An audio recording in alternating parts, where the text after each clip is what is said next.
अगर सब कुछ ठीक रहा तो बिहार जल्द ही आईटी हब बन जाएगा। इस साल राज्य में आईटी पॉलिसी लागू होने के बाद से अब तक 30 से ज्यादा कंपनियों ने 1500 करोड़ रुपए निवेश की इच्छा जताई है। हाल ही में सरकार की ओर से पटना के होटल मौर्य में आयोजित आईटी कॉन्क्लेव में भी आईटी कंपनियों ने 470 करोड़ रुपए निवेश की इच्छा जताई है और इससे संबंधित प्रस्ताव भी दिया। इसमें सबसे अधिक 300 करोड़ रुपए निवेश का प्रस्ताव हॉलोवेयर कंपनी की तरफ से आया है। कॉन्क्लेव में विभाग के विशेष सचिव अरविंद कुमार चौधरी ने आईटी सेक्टर की कंपनियों से बिहार आईटी नीति 2024 का लाभ उठाने का आह्वान किया। उन्होंने कहा कि बिहार के बिजनेस कम्युनिटी की मांग थी यहाँ परचेज प्रेफरेंस पॉलिसी लाई जाए। सरकार ने उनकी ये मांग भी पूरी कर दी है। अब Bihar industrial policy, textile and leather policy, Bihar startup policy जैसी कई बेहतरीन नीतियां आ गई हैं। ऐसे में अब बिजनेस कम्युनिटी की भी जिम्मेदारी है कि वह बिहार में अधिक से अधिक निवेश करे। विशेष सचिव ने मार्च 2025 तक विभिन्न आईटी कंपनियों से बिहार में 4000 करोड़ रुपए निवेश करने का आह्वान किया है। उन्होंने कहा कि अब ब्रेन ड्रेन की बजाय राज्य ब्रेन रिगेन कर रहा है। उन्होंने बिहार में निवेश के अनुकूल माहौल और परिस्थितियों का भी जिक्र किया। एक अन्य अधिकारी प्रभात कुमार सिन्हा ने कहा कि अगर भारत दुनिया का सबसे युवा देश है तो बिहार सबसे युवा राज्य है और राज्य में रिवर्स ब्रेन ड्रेन की शुरुआत हो गई है।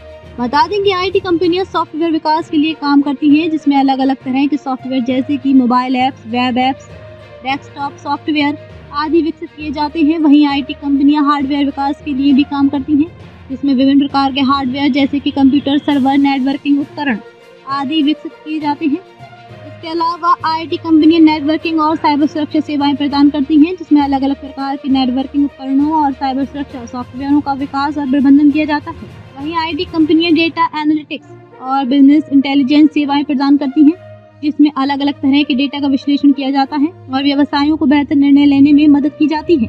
इसके अलावा आईटी कंपनियां क्लाउड कंप्यूटिंग और मैनेज्ड सर्विसेज प्रोवाइड करती हैं, जिसमें अलग अलग प्रकार के क्लाउड कंप्यूटिंग प्लेटफॉर्म और मैनेज्ड सर्विसेज जैसे कि सर्वर प्रबंधन, नेटवर्क प्रबंधन आदि प्रदान किए जाते हैं।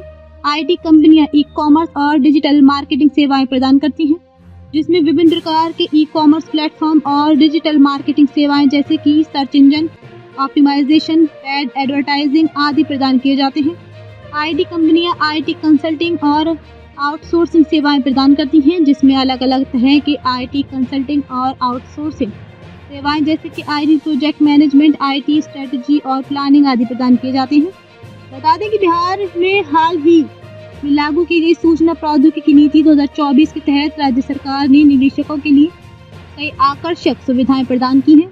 इसमें पूंजी निवेश सब्सिडी, ब्याज अनुदान सब्सिडी, लीज रेंटल सब्सिडी, बिजली बिल सब्सिडी और रोजगार सृजन सब्सिडी जैसी योजनाएं शामिल हैं। बिहार सरकार उस पॉलिसी के तहत 30% पूंजी निवेश सब्सिडी, 10% ब्याज अनुदान सब्सिडी और 50% लीज रेंटल सब्सिडी 5 साल तक देगी। ध्यान रहे कि बिहार सरकार की इस पहल से रोजगार के अवसर बढ़ेंगे, युवाओं को बेहतर रोजगार के अवसर मिलेंगे। बिहार के युवा आईटी सेक्टर में जॉब के लिए अन्य प्रदेशों में पलायन कर रहे हैं।